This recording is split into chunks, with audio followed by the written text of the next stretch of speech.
আলামিনের হাবিব জনাব মুহাম্মদ রাসূলুল্লাহ সাল্লাল্লাহু আলাইহি ওয়াসাল্লাম বলেছেন, কিয়ামতের ময়দানে আল্লাহর কসম করে বলছি, সেদিন জাহান্নামীদের ভীষণ কষ্ট হবে আর জান্নাতীদের জন্য অত্যন্ত আসান হবে, অবস্থাটা খুবই আরামের হবে। নবীজি বলেন, এক ওয়াক্ত ফরজ নামাজ আদায় করতে যে সময়টুকুন লাগে, কিয়ামতের মাঠের এই সময় এত বড় বিরাট লম্বা সময় জান্নাতীদের জন্য এরকম হালকা হয়ে যাবে। সুবহানাল্লাহ। হযরত আবু সাঈদ খুদরী রাদিয়াল্লাহু তাআলা আনহু হাদিস কেন বর্ণনা করেছেন, এক ওয়াক্ত নামাজ, একটা ফরজ নামাজ পড়তে যতটুকুন সময় লাগে এতটুকুন সময়ের ভেতরে জান্নাতীদের কারবার শেষ হয়ে যাবে। সুবহানাল্লাহ বিহামদি। আর ওদের কারবার তো শেষই হবে না। وَيَوْمَ تَشَقَّقُ السَّمَاءُ بِالْغَمَامِ وَنُزِّلَ الْمَلَائِكَةُ تَنزِيلًا। ওরা ফেরেশতা দেখতে চায়। সেদিন আসমান সমূহ বিদীর্ণ হয়ে মেঘ পুঞ্জ বেরিয়ে আসবে, আত্মপ্রকাশ করবে। তার ভেতর থেকে ফেরেশতারা ক্রমাগত নাজিল হতে থাকবে।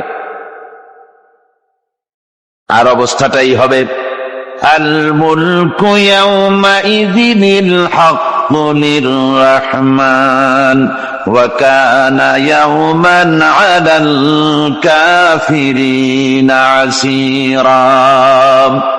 আর সেদিনে বাদশাহী হবে কেবলমাত্র রহমানেরই। ওয়া কানা ইয়াওমান আলাল কাফিরিনা আসীরা। আর সেই কিয়ামতের দিন, সেই সময়টা হবে কাফেরদের জন্য বড়ই কঠিন। এখানে কিয়ামতের কিছু কথা বলা হচ্ছে, কিছু আভাস দেওয়া হচ্ছে যে আসমান সমূহ বিদীর্ণ হয়ে মেঘ পিণ্ড বেরিয়ে আসবে এবং তার থেকে ক্রমাগত ফেরেশতারা নাজিল হতে থাকবে।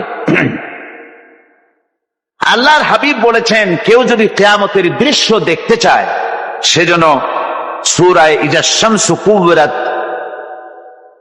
ওয়া ইজা সামাউ ফাতারাত, ইজা সামাউ শাক্কাত, এই সূরাগুলি যেন পড়ে, তাহলে কিয়ামতের দৃশ্য তার চোখের সামনে প্রতিভাত হবে। কিয়ামতের দৃশ্যটা আসলে কেমন হবে সেই সূরাগুলি তেলাওয়াত করলে সে বুঝতে পারবে। যেমন আল্লাহ পাক বলছেন, إذا السماء فطرت وإذا الكواكب انتثرت وإذا البحار فجرت وإذا القبور بعثرت।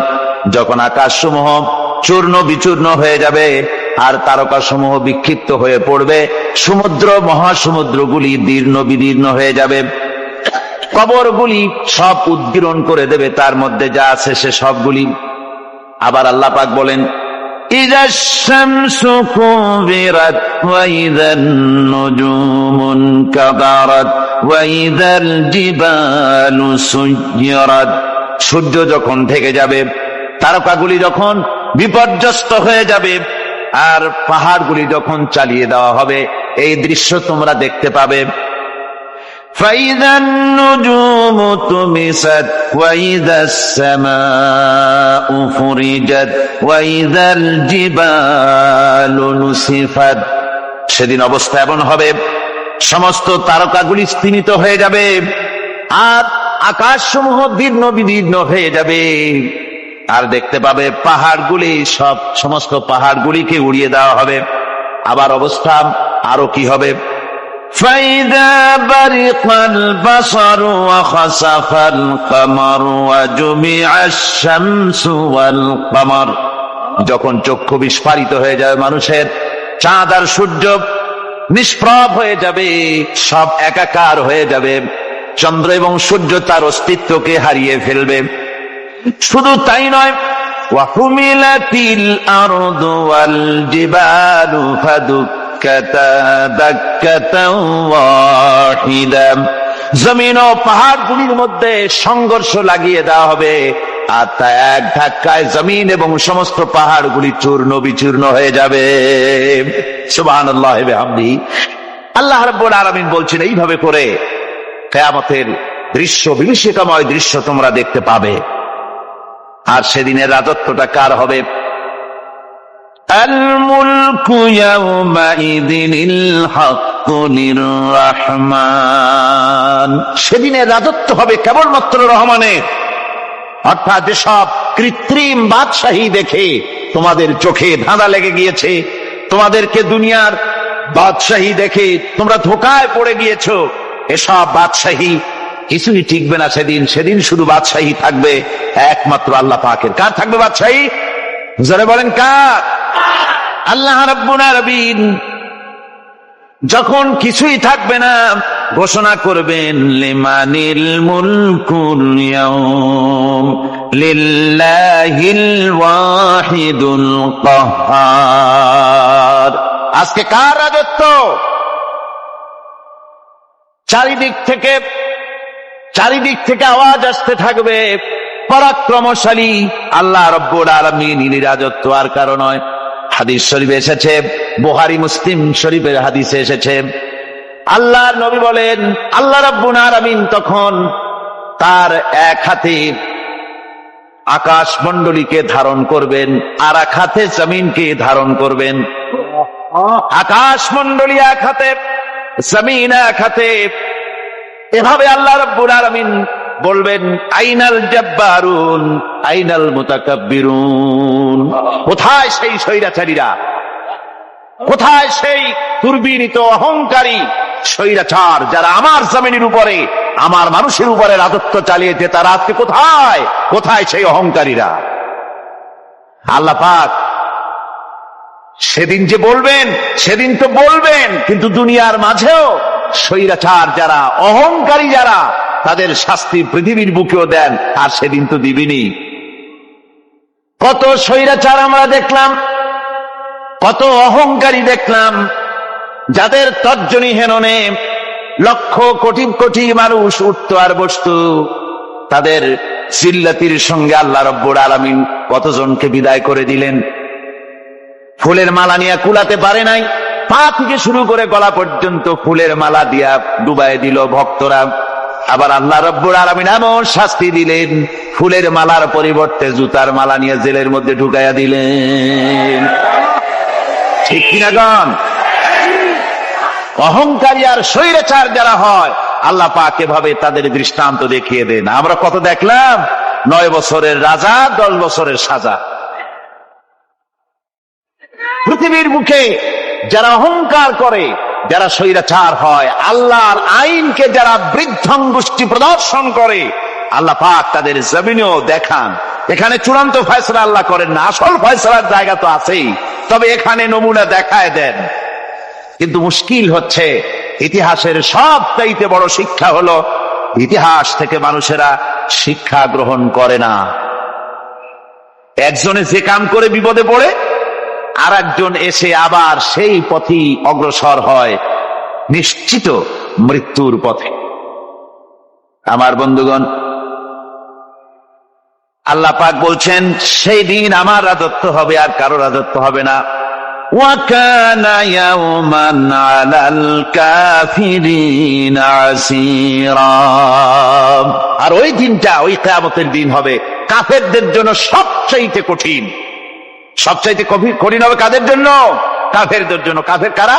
কাফের হচ্ছে তারা যারা নাকি আল্লাহর আইনকে অস্বীকার করেছে, আল্লাহকে অস্বীকার করেছে, আল্লাহর আইনকে অস্বীকার করেছে। ওরা কি? কাফের। কুফর শব্দের অর্থ হচ্ছে গোপন করা। এই জন্য অন্ধকার রাতকে আরবিতে কাফের বলা হয়েছে, অর্থাৎ যা সব জিনিসকে অন্ধকার দিয়ে ঢেকে দেয়। তো কুফর হচ্ছে সেই জিনিস যা মহাসত্যকে ঢেকে দেয়, সত্যকে, মহাসত্যকে ঢেকে দেয় যেই জিনিস, সেটাকে কুফর বলা হয়। আর এই কাফের অন্ধকারে ঘুরে মরে, সে কোন আলোর খোঁজ পায় না। আল্লাহ রাব্বুল আলামিন বলেন, কাফেরদের কথা এখন শোনাচ্ছেন আল্লাহ পাক, ওয়াল্লাযীনা কাফারু আউলিয়াউহুমুত তাগুতু ইউখরিজুনাহুম মিনান নূরি ইলায যুলুমাত। যারা কাফের, যারা কুফরি অবলম্বন করেছে, তাদের সাহায্যকারী আর পৃষ্ঠপোষক হচ্ছে তাগুত। তাগুত বলা হয় সেই শক্তিকে যে শক্তি শুধু নিজেই আল্লাহর আইন অমান্য করে বসে থাকে না, বরং অন্যদেরকেও আল্লাহর আইন অমান্য করতে বাধ্য করে। ওদেরকে আরবিতে কি বলা হয়? তাগুত বলা হয়। আর এই তাগুতি শক্তি, এই তাগুত হয় তার সাহায্যকারী, যা তাকে আলো থেকে টেনে অন্ধকারের ভেতরে নিয়ে যায়।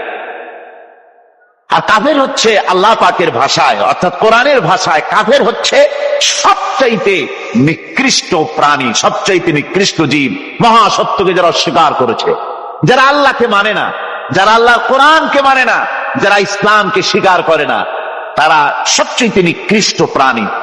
আল্লাহ রাব্বুল আলামিন বলেন, ইন্না শাররাদ দাওয়াবি ইনদাল্লাহিল্লাযীনা কাফারু ফাহুম লা ইউমিনুন।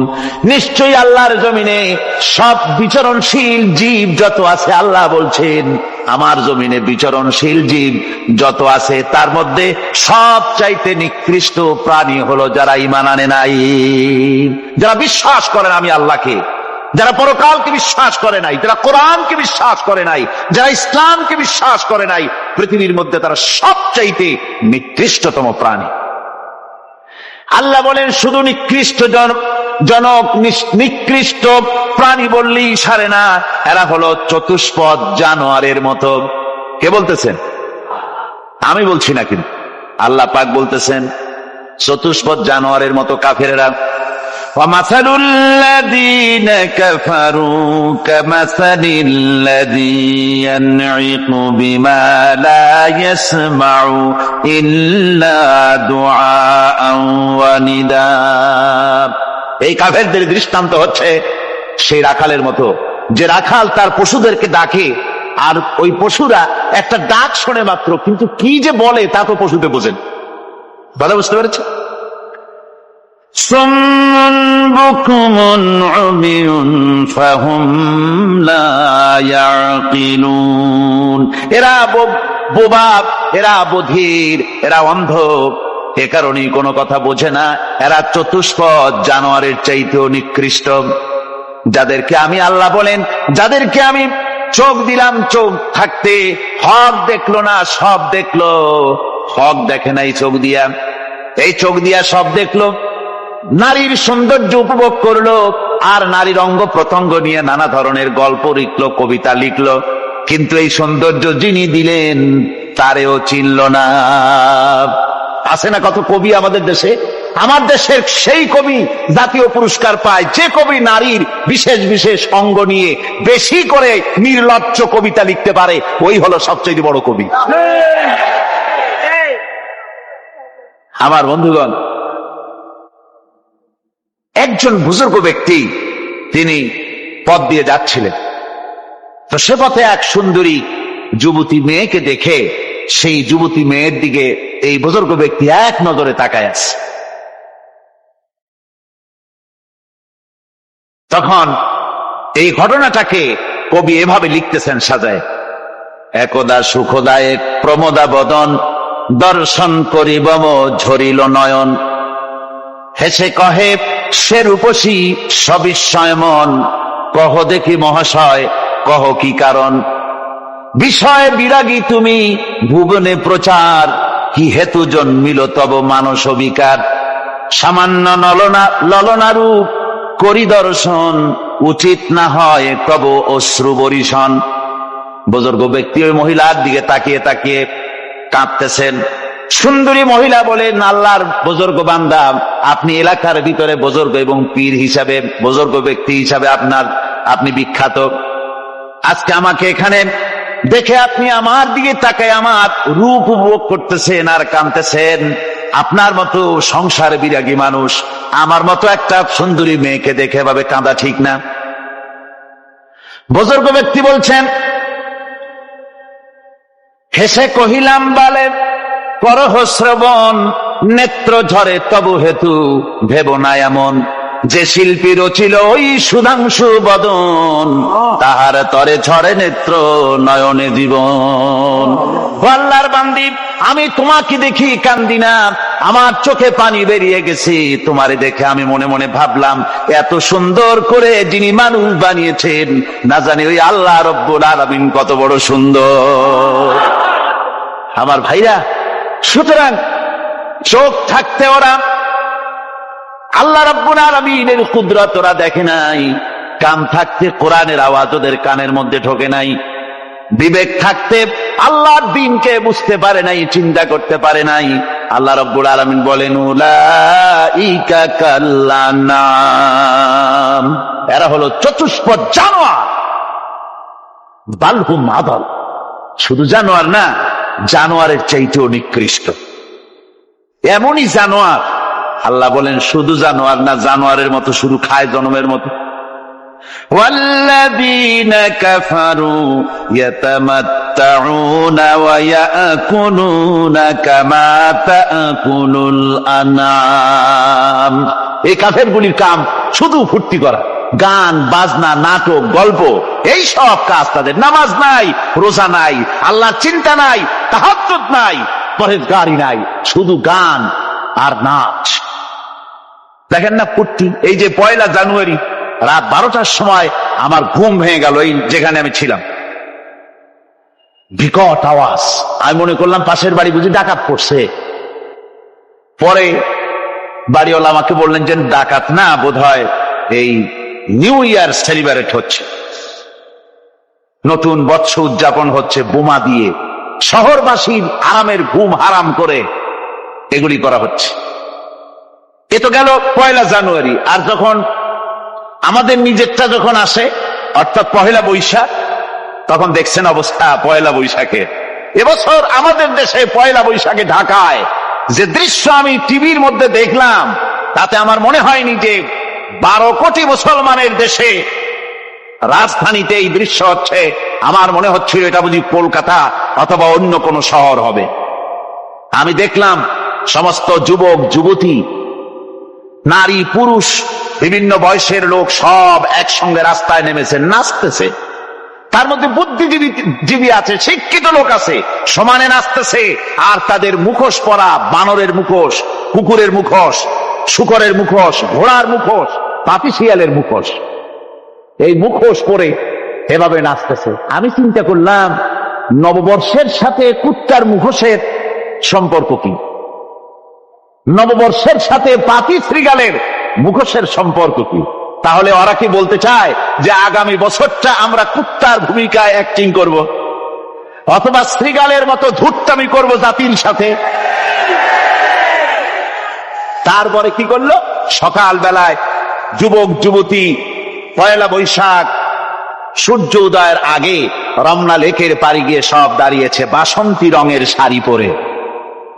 তারপরে সেখানে দাঁড়িয়ে সূর্য উদয়ের পানে তাকিয়ে সকাল বেলায় ভাবে করজোর করে বলছে, এসো হে নববৈশাখ স্বাগতম হে। নববৈশাখ অলক্ষে বোধহয় এটা শুনে বলতেছে, বাবাজিরা আমারে ডাকতেছো, অপেক্ষা করো, আমি আসতেছি। আমারে ডাকতেছো, আমি আসতেছি, কোমরে গামছা বেঁধে আসতেছি, 225 মাইল স্পিডে আসতেছি, 30 ফুট উঁচু জলোচ্ছ্বাস নিয়ে আসতেছি, নববৈশাখের মজা সাত চাকায়। আমার ভাইরা, মুসলমান নববর্ষ উদযাপনের সাথে মুসলমানের কিসের সম্পর্ক? মুসলমান যদি এই দিন উদযাপনই করে, তাহলে তাকে করতে হবে ফজরের নামাজ পড়বে। মুসলমান নববর্ষ উদযাপন করবে, ফজরের নামাজ পড়বে, তারপরে কোরআন শরীফ তেলাওয়াত করবে, দরুদ শরীফ পড়বে, আল্লাহর দরবারে হাত তুলে বলবে, রব্বুনা রাব্বিন, একটি বছর পার করে দিলাম, নাফরমানি ছাড়া কিছুই তো করি নাই, বিগত বছরে যা করেছি মাফ করে দাও, আগামী বছরটা গোটা জাতি আর দেশের জন্য কল্যাণকর মঙ্গলময় করে দাও। এটাই তো বলা উচিত ছিল নাকি বলে? তা না করে, তা না বলে, বৈশাখের পরিচালককে না ডেকে সরাসরি বৈশাখকে আহ্বান করা হয়েছে। আর বৈশাখ আহ্বান করার মজা জনমের মতো দেখাই দিয়েছে। আল্লাহ রাব্বুল আলামিন তাই বলেন, কাফেররা তাদের কাজ হলো শুধু খাওয়া। তারা এমন খাওয়া খায়, জনমের মতো খায়। ইয়াকুলুনা কামা তাকুলুল আনাম, জানোয়ারে যেমন খায় ওই রকম খায়। তার মানে খায়, একটু বিসমিল্লাহ কয় না। খায়া যখন ছেড়ে দেয় তখন আলহামদুলিল্লাহ বলে না, বাহাত দিয়ে খায়। আবার বাহাত দিয়ে খায়। ডাব একটা কাটলো, বিসমিল্লাহ নাই, খাইলো, 2-4 ঢোক খাইয়া পুরা ডাবটারে ফেলাই দিল। ডাবটা কি তোমার বাজান তৈরি করছিল নাকি? একটু বিসমিল্লাহ বললা না, একটু শুকরিয়া আদায় করলাম। আমি গত এই ডিসেম্বর গেল, ডিসেম্বরের 16 তারিখ আমেরিকা থেকে এসছি। ওখানে দেখলাম তারা প্রতি নভেম্বর মাসের শেষ বৃহস্পতিবার থ্যাঙ্কস গিভিং ডে অবজার্ভ করে।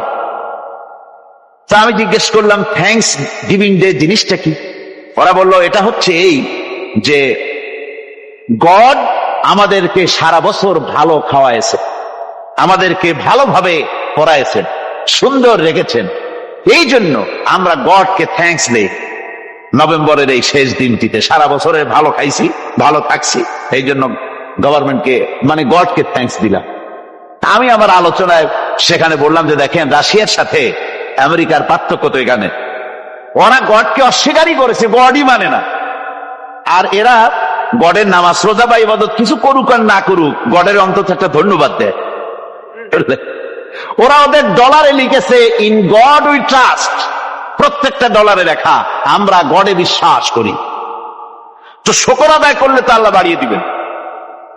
আল্লাহ রাব্বুল আলামিনের সুন্নাত হলো, শুকর যদি কেউ আদায় করে আল্লাহ বাড়িয়ে দেন। লাইন শাকারতুম লাযীদান্নাকুম ওয়া লাইন কাফারতুম ইন্না আযাবী লাশাদীদ। আমার নিয়ামতের শুকর যদি আদায় করো আমি বাড়ায় দেব, আর যদি নিয়ামতের শুকর আদায় না করো তাহলে মস্ত বড় শাস্তি তোমাদের জন্য রেখেছি। তো আমেরিকা শুকর আদায় করে নিজেরা খাইয়া, কিন্তু ওদের জমিন হলো বিশাল জমিন। আমি কয়েকবার গিয়েছি এবং বহু স্টেট সফর করেছি। ওদের জমিন এত ফার্টাইল, জমিনে যদি রীতিমতো তারা ফসল ফলাতো, এই ফসল সারা দুনিয়ার দরিদ্র ভূমুক্ষ জনতাকে খাওয়াইয়া বাঁচাইতে পারত। কিন্তু ওরা তা করে না। ওরা করে কি?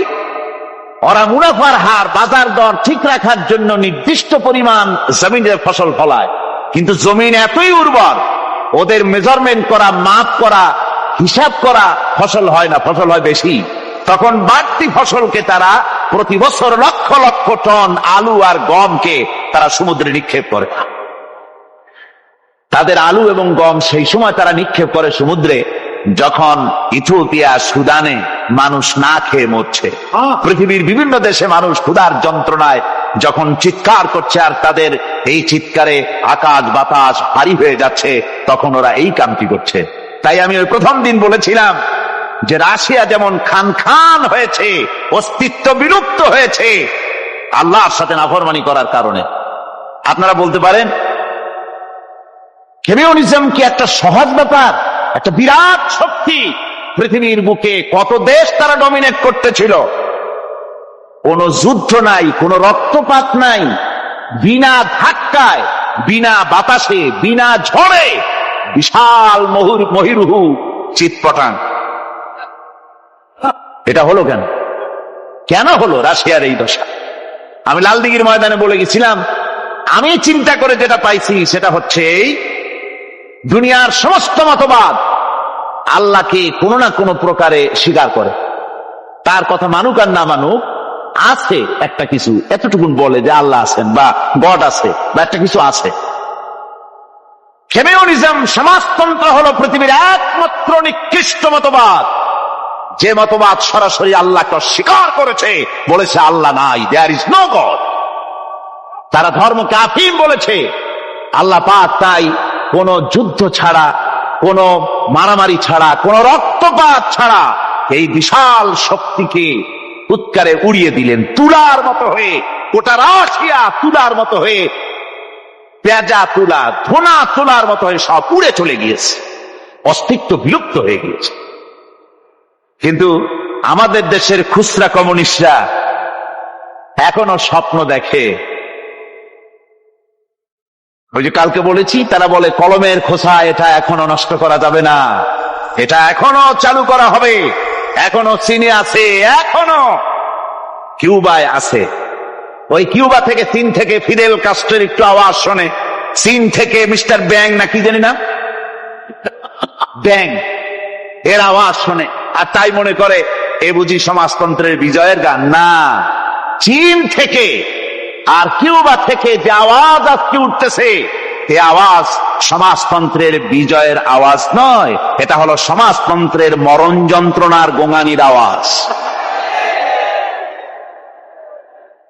কাজী এরা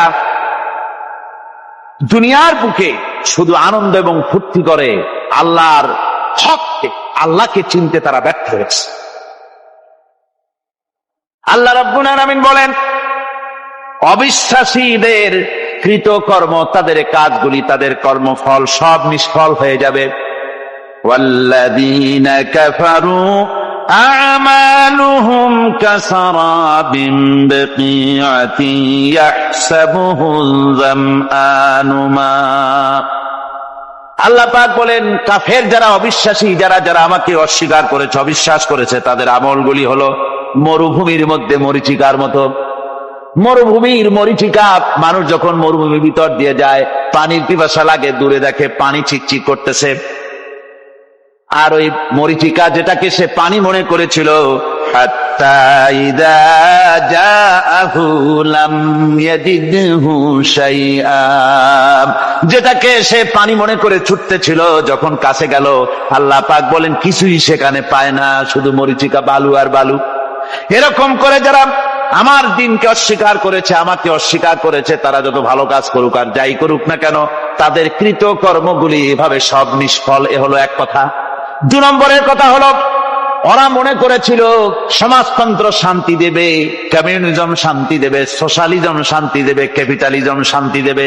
এই শান্তির চিন্তা করে অগণিত মানুষকে হত্যা করে সমাজতন্ত্রের রাজত্ব যখন কায়েম করলো, 70 বছরও চলে গেল, তারপরে তারা দেখলো হাত্তা ইযা জাআহু লাম ইয়াজিদহু শাইআ, কিচ্ছুই পেল না। তারা ক্ষুধার যন্ত্রণায় মরলো, কাপড় নাই, খাবার নাই। তারা ওই রাশিয়া থেকে, চেকোস্লোভাকিয়া থেকে, যুগোস্লাভিয়া দিয়া, রোমানিয়া থেকে, হাঙ্গেরি এবং পোল্যান্ড আর মঙ্গোলিয়া থেকে, সেখানে সমাজতন্ত্র তাড়াতে আমরা যাই নাই। আমরা সেখানে সমাজতন্ত্রের বিরুদ্ধে তাফসীর করি নাই, ব্যাখ্যা করি নাই, বক্তব্য রাখি নাই। ওই সব দেশ থেকে সমাজতন্ত্র তাড়াইছে কে? কারা তাড়িয়েছে? না না, ওরা নিজেরাই, সেই দেশের জনগণই এটাকে উৎখাত করেছে তাদের জমিন থেকে। আল্লাহ পাক বলছেন, যারা আমার দিনকে, আমার বিধানকে যারা অস্বীকার করবে, তারা এই অস্বীকারী অবস্থায় যদি মৌত হয়, আমার সমাজতন্ত্রী কোনো ভাই যদি এ মাহফিলে থাকেন, কমিউনিস্ট কোনো ভাই যদি এ মাহফিলে থাকেন, তাহলে শুনুন আল্লাহ কি বলতেছেন। আল্লাহর দিনকে, আল্লাহর কোরআন, পূর্ণাঙ্গ জীবন বিধান, অর্থনীতি আছে, সমাজনীতি আছে, রাজনীতি আছে, কথা যারা বিশ্বাস করে না, কোরআনকে শুধুমাত্র নামাজ, রোজা, হজ, যাকাত আর বেহেশত দোজখ যারা মনে করে, জীবন ব্যবস্থা মনে করে না, এই অবস্থায় যদি মারা যায়, আল্লাহ রাব্বুল আলামিন বলেন, ইন্নাল্লাযীনা কাফারু ওয়া মাতু ওয়া হুম কুফফারুন উলাইকা আলাইহিম লানাতুল্লাহি ওয়াল মালাইকাতি ওয়ান নাসি আজমাইন। আল্লাহ রাব্বুল আলামিন বলেন, আমাকে অস্বীকার করার অবস্থায়, আমার দিনকে, বিধানকে অস্বীকার করার অবস্থায় যদি মৌত হয়ে যায়, তাহলে আল্লাহ, ফেরেশতা এবং তাম পৃথিবীবাসীর অভিসম্পদ তার উপরে হতে থাকে, লানত হতে থাকে। খালিদিনা ফিহা লা ইউখাফফাফু আনহুমুল আযাবু ওয়া লা হুম ইউনজারুন। এই অভিসম্পদ অবস্থায় তারা সব সময় লিপ্ত থাকবে, না তাদের আযাবকে কমায় দেওয়া হবে, আর না তাদের কোন রকম অবকাশ দেওয়া হবে। এখন আরো মজবুত কথা